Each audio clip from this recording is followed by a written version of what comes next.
Hey hi and welcome to my channel, welcome to the another episode. তো আজকে আমরা এই ভিডিওর মধ্যে ডিকোড করবো যে সিকান্দার কেন বক্স অফিসে ফেলিয়ার হলো এবং তার যে এইচডি একটা প্রিন্ট বেরিয়ে গেল এবং এই সবের থেকে সালমান খানের কি আদৌ কামব্যাক হবে, এই টপিকটা নিয়ে আমাদের এই মূল ভিডিওটা শেষ অবধি দেখবে, যাবে না। এবং চ্যানেলে নতুন হয়ে থাকলে অবশ্যই সাবস্ক্রাইবটা করে যাবে। ফার্স্টে বুঝতে হবে যে এই সিকান্দার ছবিটা কেন তৈরি হলো। ঠিক আছে, এই ছবিটা যদি তৈরির আমরা মূলে দেখি, এই ছবিটার যে গল্পটা, এটা কিন্তু সালমান খানকে অনেকদিন আগে এআর মুরগাদাস পিচ করেছিল। বাট সেই টাইমে এআর মুরগাদাসকে সালমান খান বলেছিল যে একটা কোরিয়ান ছবি রিমেক করি, এই করি ওই করি। তো এআর মুরগাদাস বলেছিল যে আমি করলে আমি এইরকম অরিজিনাল স্ক্রিপ্টে কাজ করব, আমি রিমেক করব না। সো ফাইনালি এখন এআর মুরগাদাসের সাথে সে ফাইনালি একটা কাজ করলো, বিকজ শাহরুখ খান অ্যাটলিস্ট সাথে কাজ করে এত বড় ব্লকবাস্টার দিয়ে দিয়েছে। সেসব কিছু স্ট্যাটিস্টিক, সেসব কিছু দেখেই তো একটা হিরো সাইন করে, এবং তারই কন্টেম্পোরারি অ্যাক্টর শাহরুখ খান। সেসব দেখে সালমান খান তো হ্যাঁ বলে দিয়েছে, ভাই আমি কাজ করবো। কিন্তু সালমান খানের যে একটা প্রতি বছর ঈদে আমাকে একটা ছবি আনতে হবে, যে কিসিকা ভাই কিসিকা যেন কবে এসেছিল, 23-এ আই থিঙ্ক মনে হয় এসেছিল, আমার না 24-এ আসেনি, 23-এ এসেছিল, এবং 24-এ কোনো মনে হয় রিলিজ ছিল না সালমান খানের, আমার যতদূর এখন মাথায় আসছে সেই হিসেবে বলছি। তার একটা টার্গেট ছিল যে আমাকে ঈদে ছবিটা আনতে হবে। সেই কারণে এআর মুরগাদাসের একটা প্রেশার তো তৈরি হয়ে গেছিলো ভাই, স্ক্রিপ্টিং লেভেল থেকে। সেটা ছবিটা দেখলে পরিষ্কার বোঝা যাচ্ছে, কারণ এআর মুরগাদাস মাদ্রাসি ছবিটার কাজ আগে শুরু করেছিল, তারপরে এই ছবিটার কাজ আসে, মানে আগের বছরের মিডল থেকেই কাজটা শুরু হয় এবং এবছরের এই সময়টা রিলিজই হয়ে গেল ছবিটা কালকে।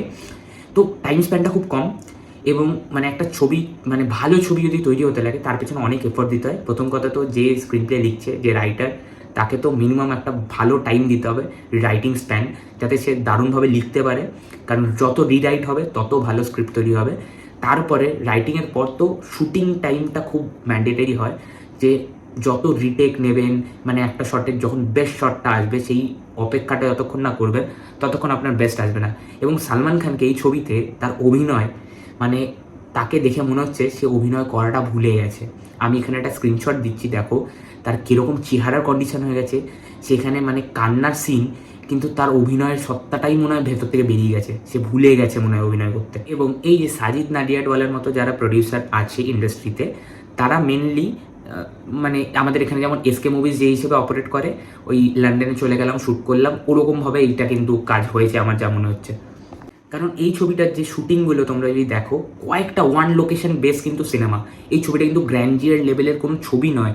যেটুকুনি গ্র্যান্ডিয়ার লাগছিল ট্রেলার লেভেল দেখে, সেগুলো এই ছোটো ছোটো কয়েকটা সিন, এবং সেখানে রেড চিলিজের মারাত্মক কালার দিয়েছিল তারা, সেই হিসেবে গ্র্যান্ডিয়ারটা লাগছিল। এবং দেখবে আমি ট্রেলার রিভিউ তো করেছিলাম যে কালার গ্রেডিং কিন্তু টপ নচ হয়েছে, এবং সেটা সিনেমার মধ্যেও সেটা বোঝা যাচ্ছে। কিন্তু বেসিক হসপিটালের যে সিনগুলো আছে, সেখানটা তো তুমি দেখলে বুঝবে যে এটা কোনো রিয়েল হসপিটাল না, এটা জাস্ট সেট বানিয়ে ক্রিয়েট করা, এবং সেই দৃশ্যগুলো দেখতে ভালো লাগে না। সালমান খানের যে প্যালেসটা, সেটা আমি শুনলাম ফালাকনামা প্যালেসে শ্যুট করা হয়েছে, সেইটা দেখতে গ্র্যান্ডিয়ারনেসটা রয়েছে। বাট তাছাড়া যে ধারাবি দেখাচ্ছে, মাটুঙ্গা দেখাচ্ছে, মানে কাজল আগরওয়ালের যে বাড়িটা দেখাচ্ছে, সেই জায়গাগুলো পুরো দেখে বোঝা যাচ্ছে ভাই এক্সটেনশন অফ সেট, ভিএফএক্স দিয়ে করা, এবং ওই ছোটো ছোটো সেট বানিয়ে সেটাকে এক্সটেন্ড করে দেখানো হচ্ছে। মানে রিয়েলিটির মানে মানে ধর্তব্যতেই নেই, এবং মানে কোনো গ্র্যান্ডিয়ারনেস ওভারঅল ছবিটার মধ্যেও কিন্তু প্রেজেন্ট নেই। তো কিসে এত টাইম এবং কিসে এত টাকা খরচা হলো, সেটা তো একটা মানে বোঝা দায়। এবার যদি আমরা ডিসকাস করি যে সালমান খান এটার থেকে বাইরে কি করে আসবে, এই যে বাবেলটার মধ্যে সেই যে বসে রয়েছে, এবং তার যে এরকম 8 বছর ধরে ভালো ছবি এসেছিল 2017 সালে টাইগার জিন্দা হ্যায়, এবং তারপর থেকে যে তার যে একটা ডাউনফল কেরিয়ারে এসছে, হ্যাঁ টাইগার 3 আমি বলবো মানে যতগুলো ছবি এই 8 বছর করেছে তার থেকে বেস্ট ছবি। টাইগার ফ্র্যাঞ্চাইজি হিসেবে হয়তো খুব খাটো ছবি টাইগার 3, বাট আমি বলবো যে এই যে যত ছবি সালমান খান করছে তার মধ্যে হয়তো বেস্ট ছবি টাইগার 3 হয়েছে, এবং আমার ছবিটা ডিসেন্ট লেগেছিল, খারাপ লাগে। সালমান খানকে সবার আগে বিগ বস হোস্ট করা বন্ধ করতে হবে, বিকজ সে যদি প্রতি 5-10 মিনিটের মধ্যে সবার ফোনের স্ক্রিনে চলে আসে, তুমি সকাল থেকে রিলস দেখবে, সালমান খানকে তুমি দেখতে পাবেই দিনে একবার হলেও। তো অডিয়েন্স যদি তাকে ফোনের স্ক্রিনেই দেখে নেয়, তার ওই লার্জার দ্যান লাইফ ভ্যালুটা কোথায় থাকবে? থাকে না। থালাপতি বিজয়কে সারা দুনিয়াতে তুমি দেখতে পাবে না, মানে সিনেমা ছাড়া খুব কম, খুব রেয়ারলিভাবে তাকে অডিয়েন্স দেখতে পায়। তার কোনো প্রেস মিট হচ্ছে সেখানে দেখতে পেলো, না হলে সিনেমাতে দেখতে পেলো। তার যে টুইটার হ্যান্ডেল, ইনস্টাগ্রাম হ্যান্ডেল, যে কোনো সোশ্যাল মিডিয়া হ্যান্ডেল থেকে তার কোনো কিন্তু পার্সোনাল লাইফের কোনো ছবি সে আপলোড করে না। সে তার কোনো ছবি আসছে, সিনেমা আসছে, সেটার একটা অ্যানাউন্সমেন্ট টিজার আপলোড করে দিল, কোনো ছবিকে সে অ্যাপ্রিসিয়েট করছে সেটা আপলোড করে দিল, এরকমই আপলোড করে। ইভেন আল্লু অর্জুনকেও তুমি দেখো, খুব কম পোস্ট তাদের, মানে যেটুকুনি দরকার সেটুকুনি তারা মানে পাবলিকের কাছে অ্যাভেলেবেল করছে। তো এটাতে না একটা ওই যে মিস্ট্রি ক্রিয়েট থাকে। আগেকার দিনে আমরা কি ভাবতাম যে অ্যাক্টার্সদের লাইফটা কীরকম হবে, কিন্তু আজকে যখন মানে সবাই সব কিছু হাতে পেয়ে যাচ্ছে, দেখে নিচ্ছে না, তখন সবাই অনেক কিছু কমেন্ট করতে শুরু করে।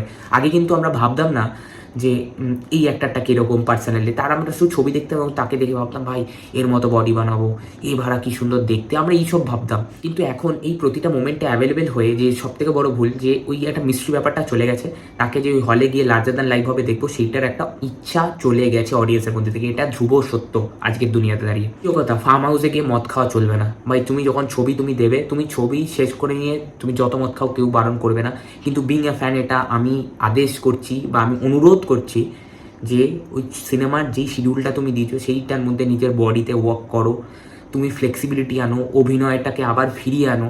এবং আমি জানি, তোমাকে আমি ভরসা করি, ভালোবাসি, আমি জানি তুমি বজরঙ্গি ভাইজানের মতো আরেকটা ছবি দিতে পারো, তোমার মধ্যে সেই ক্যাপাবিলিটি আছে, তুমি দাবাংয়ের মতো একটা ছবি দিতে পারো, তুমি ওয়ান্টেডের মতো একটা ছবি দিতে পারো, তুমি টাইগার 4 আবার ভালো করে দিতে পারবে। এবং হচ্ছে শেষ, তার যে বেরোজগার যোজনা আছে সেটাকে বন্ধ করতে হবে। ভাই আমার এ চেনাশোনা, একে কাজ দেবো, আমার ও চেনাশোনা, আমি ওকে কাজ দেবো, ওকে একটা ছোটো ক্যামিও করে দেবো, একে একটা করে দেবো, এই সব করা বন্ধ করতে হবে। এর ছবিতে গিয়ে আমি নিজে ক্যামিও করে নেবো। চুলবুল পান্ডেকে পুরো নষ্ট করে ফেলেছে সালমান খান ওই দাড়ি লুকে সিংঘামে গেনে কম মানে ক্যামিওটা করে। কারণ চুলবুল পান্ডের সিগনেচার ছিল ওই গোপ এবং হাম তোমার আন্দার ইতনে ছেদ করেঙ্গে, এইসব ডায়লগ, সেইটাকে পুরো ঘুমিয়ে ঘুমিয়ে অভিনয় করে শেষ করে ফেললো সিংঘামে গেনে। এবং আমি জানি না সিংঘামের ফ্র্যাঞ্চাইজির নিজের কি ফিউচার আছে, তবে দাবাং ফ্র্যাঞ্চাইজির ফিউচার আছে। একটা ছবি বাজে হয়েছে মানে এটাতে ফিউচার চলে যাবে, এখনও পোটেন্সিয়াল আছে সেই ফ্র্যাঞ্চাইজিটাকে বাঁচানোর। তো আমি মানে বিং এ ফ্যান, আমি অনুরোধ করছি এবং যত রিভিউয়ার আছে আমি জানি সকলে চায় সালমান খানের একটা ভালো মতো কামব্যাক হোক, যেরকম শাহরুখ খানের হয়েছে, আমির খানেরও চাই এটা কামব্যাক হোক। কিন্তু ভাই অনেস্টলিভাবে চাই সালমান খানের যাতে একটা বড় সড়ো কামব্যাক হোক। এবং চুনুপটি ইউটিউবাররা যারা সালমানকে রোস্ট করে টাকা কামায় তারা বাদে সকল ইউটিউবার চায় যে সালমান খানের কামব্যাক হোক এবং ভালো ছবি আমরা উপহার হিসেবে পাই এবং একটা প্রপার ঈদই পাই। আমি চাই না পরের বছর ঈদে তোমার ছবি আসুক, তুমি 3 বছর পর ঈদে ছবি আনো, কিন্তু সেই ছবিটি যাতে দেখবার মতো হয়, সেটাকে যাতে বুক ফাটিয়ে বলতে পারি ভাই সালমান ভাই কামব্যাক হয়ে গেছে। শাহরুখ খানের সময় বলেছিলাম ফিরবে শাহরুখ ফিরবে, এখনও বলছি ফিরবে ফিরবে সালমান ফিরবে। একদিন যেদিনকে ফিরবে সবাইকে দেখিয়ে রেখে দেবে, এইটাকে প্রুভ করে দেখাও। ব্যাস, দ্যাটস ইট। ভিডিওটার মধ্যে যদি তোমরা সহমত হও লাইক করতে ভুলবে না এবং তোমাদের কি মত ডেফিনেটলি কমেন্টে জানাও। টাটা।